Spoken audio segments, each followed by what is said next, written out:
नमस्कार दोस्तों, डॉक्टर राकेश वर्मा के यूट्यूब चैनल पे आपका स्वागत है साथियों।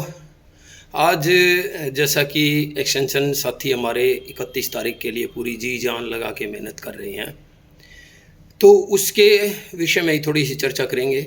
हमारे कुछ साथियों का भी ऐसा लग रहा है कि कुछ अधिकारी लोग या सरकार जो है जल्दी जल्दी काम कर रही है। नो डाउट बहुत अच्छा काम कर रही है। अभी कुछ रिजल्ट आए हैं, कुछ बच्चे आज भी वर्तमान समय के मतलब अब प्रेजेंट टाइम भी पंचकुला में बैठे हुए हैं, अपनी ज्वाइनिंग का इंतज़ार कर रहे हैं क्योंकि उनकी डॉक्यूमेंट वेरिफिकेशन हो चुकी है। कुछ एक पीजीटी की पोस्ट भी आई है।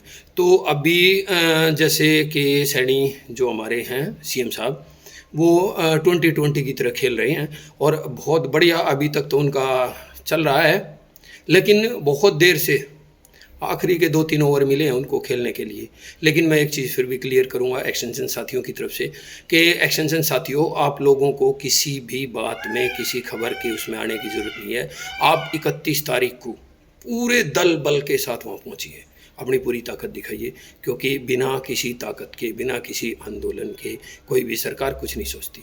अगर हमारा आंदोलन 2000 लोग और हर एक व्यक्ति के पीछे 5 आदमी, 5 वोट, तो 2000 और 10,000 यानी कि 12,000 वोट, और वो भी केवल एक कंस्टिट्यूंसी में ना हो के 90 की 90 कंस्टिट्यूंसी में है। वो किसी भी नेता को, किसी भी लीडर को जो है ना हराने या जिताने में अपनी एक अहम भूमिका निभा सकते हैं। तो अब हमें इन राजनेताओं के साथ राजनीति की भाषा में ही बात करनी पड़ेगी। अभी हमें अगर सैनी साहब हमें कुछ जॉब सिक्योरिटी दे देते हैं या हमें परमानेंट कर देते हैं, जैसा कि पहले भी हो चुका है, पहले की सरकारों ने किया है, अभी अगर अधिकारियों के ऊपर थोड़ा सा प्रेशर बनाया जाएगा सरकार की तरफ से या बीजेपी की तरफ से, तो शायद हम जो है ना 1% उनके लिए सोच सकते हैं। क्योंकि अभी हम जो देख रहे हैं, जो सिलेक्शन हो रहे हैं फेयर, लेकिन बहुत लेट हो रहे हैं या फिर कोर्ट के हस्तक्षेप से हो रही हैं। लेकिन अभी तक जो पहले पूर्व सीएम थे उनका कोई भी ऐसा पॉजिटिव काम नहीं है कि जिससे हम उनके पक्ष में जाएं। लेकिन फिर भी अगर इन लास्ट दिनों में, क्योंकि भूला हुआ व्यक्ति अगर शाम को घर आ जाता है तो उसको भूला हुआ कह के हम जो है ना मान सकते हैं, अपना सकते हैं, उसको रूठा हुआ नहीं कह सकते हम।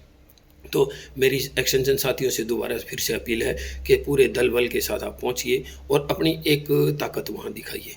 क्योंकि अभी आप देख रहे हैं ना कि बिना किसी शोर शराबे के कुछ नहीं होने वाला। हमारे कुछ साथी और भी कुछ करनाल में साथी बैठे हुए हैं, कुछ पंचकुला में ही बैठे हुए हैं, उनके लिए सरकार के ऊपर दबाव है।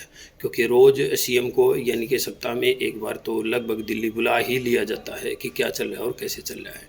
तो इनके ऊपर भी, प्रशासनिक अधिकारियों के ऊपर भी दबाव होगा, क्योंकि अगर अब ये अपनी मनमानी करेंगे तो शायद इनको बदला जा सकता है। और अभी अभी पीछे हुआ भी है ऐसा ही, जिनको बदला गया है। तो ये जो चीज़ें हैं हमारे लिए बहुत महत्वपूर्ण है और हमारा आत्मविश्वास बनाए रखने के लिए, हमारी एसोसिएशन को आगे बढ़ाने के लिए, क्योंकि ईश्वर काफ़ी मेहनत कर रहा है, सरोज जी हैं काफ़ी मेहनत कर रही हैं, रेखा करनाल से काफ़ी मेहनत कर रही हैं, तरुणा है भिवानी से काफ़ी मेहनत कर रही हैं। तो इस तरह के हमारे बहुत से साथी, ये तो मैं चंद ही नाम ले पाया हूँ आप लोगों के सामने, लगभग बहुत से साथी जो हैं वो बहुत दिन रात मेहनत कर रहे हैं, बहुत दूर दूर से आके, और इन अधिकारियों के द्वार पे बैठे रहते हैं, 5-5 घंटे 6-6 घंटे बैठे रहते हैं। तो मेरा सभी साथियों से निवेदन है कि आप इनकी मेहनत को सफल बनाने के लिए ज़्यादा से ज़्यादा संख्या में पहुँचिए। धन्यवाद। जय हिंद, जय भारत।